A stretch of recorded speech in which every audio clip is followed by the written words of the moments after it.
What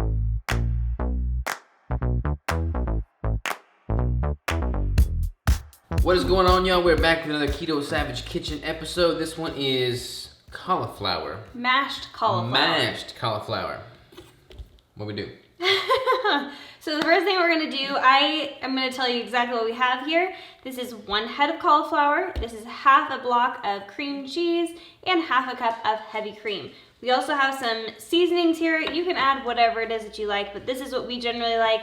We have this Redmond real salt, organic seasoning salt, and then we have some onion powder, knock things over a bit, onion powder, garlic powder, Redmond real salt, and a little bit of pepper. Usually I like fresh ground pepper, but we don't have any of that right now, so. And a blender and a big pot.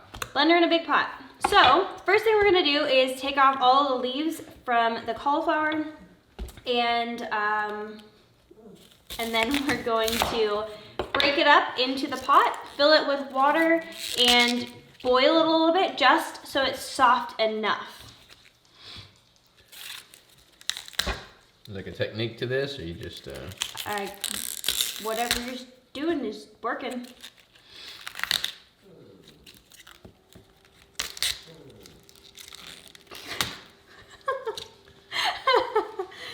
What you laughing at, babe? Jack's grunting. Wow, you could just use a knife.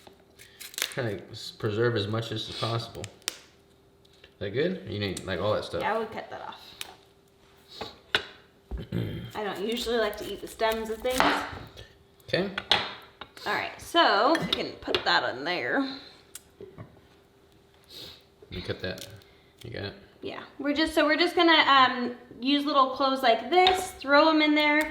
We just want it to be soft enough so that when we put it in a blender, it's gonna be warm. You want to eat a hot mashed, not cold. And then you want it to be soft so that it blends up really, really well in the blender.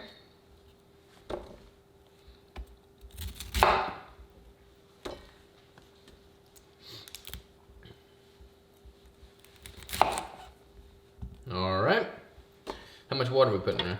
You just want to, cover it enough that it can boil a little bit, but it doesn't need to be a whole lot of water. You're going to end up straining it at the end. So I will go to the sink and fill that up. All right. So we're just going to turn this on high and cover it a bit. And once it gets boiling, it really only takes like 2 to 3 minutes for it to really actually get soft enough. So we'll just leave it on there, let it come to a boil, then add 2 to 3 minutes to that.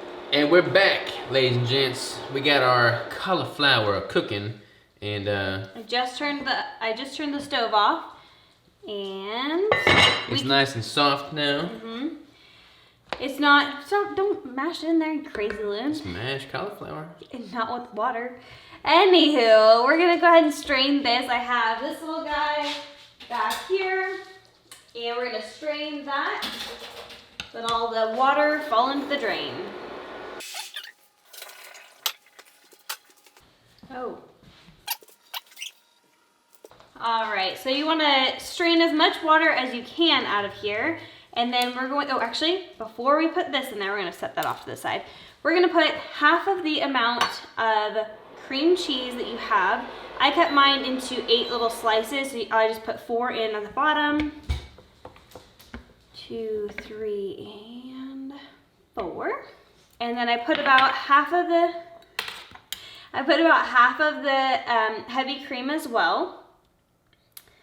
And then we can go ahead and put some of the seasonings in as well. And just season it as you would like to. Again, you can always take off the top and take a little bit with a spoon, decide if that's good for you. That's good. Decide if that's good for you or if you want more. I would be extremely careful with the powdered onion or onion powder and garlic powder. They can get a little potent in there. Vampire garlic. Vampire status, yes. All right. So now we can go ahead and put the cauliflower in. And perfect. I I kind of just try to just shove it in there a bit. There is a max fill line, believe it or not. We don't abide by that. I don't follow those rules. We break rules around here. So what I'll do first is just blend it up a little bit, just to get it to go a little bit further down. And sometimes there it goes.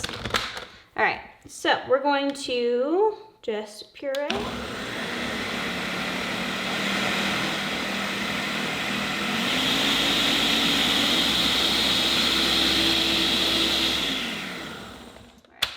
So we just got part of it pureed at the bottom.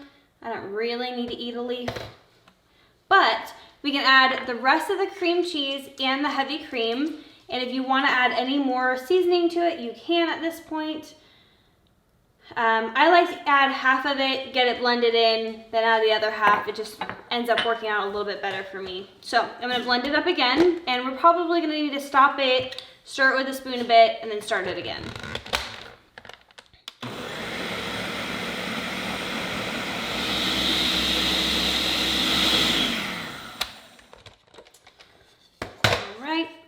It is looking pretty good. I like mine pretty smooth with not a lot of chunks. Some people kind of like the chunks, but I like mine pretty smooth. It usually gets a little bit more smooth on the bottom, so I try to kind of mix it in there and get my spoon on the bottom and really try to mess it up in there.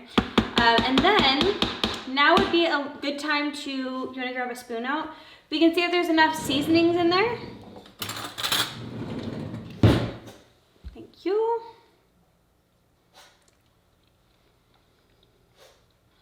Want to try it? Double dipping here. Yeah. I think we need a little something, and I'm gonna add this Redmond real salt seasoning salt. And then we need some Slappy Mama in here. Oh, you want spicy? Yeah. We're gonna go spicy, guys. Hold on. Like my cauliflower, like I like my wife. Spicy, that's funny. So we're adding some of this Slappy Mama seasoning in there. And then we'll finish mixing it up a bit, and we'll pour it in the bowl, and it'll be set to go.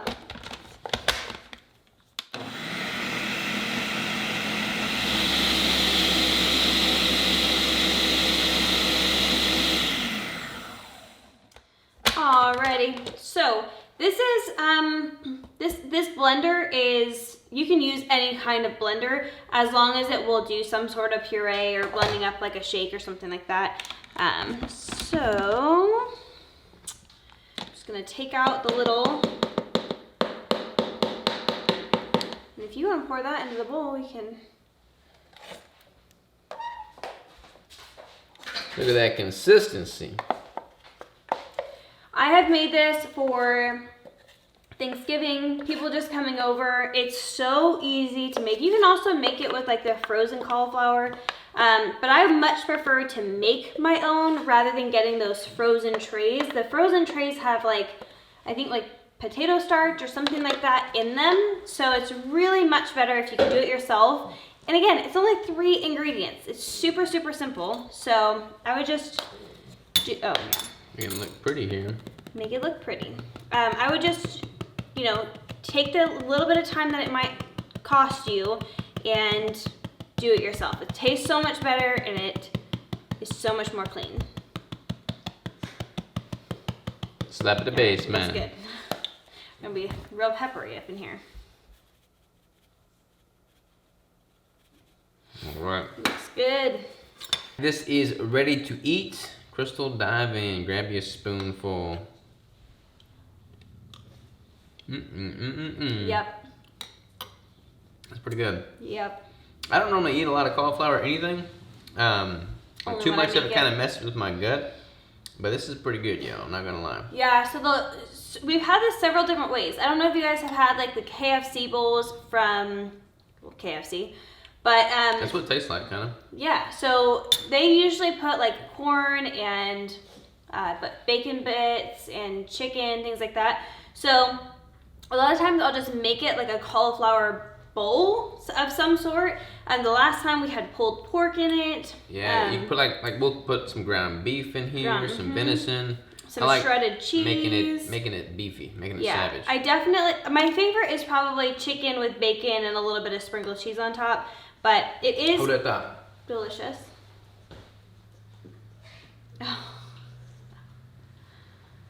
Oh. Little ground beef from There our you go. taco recipe.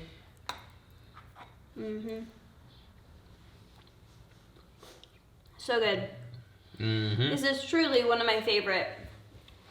my personal favorites. Like, we don't eat vegetables every single night, but if I do have a vegetable, like, this is one of my favorite ways of having it.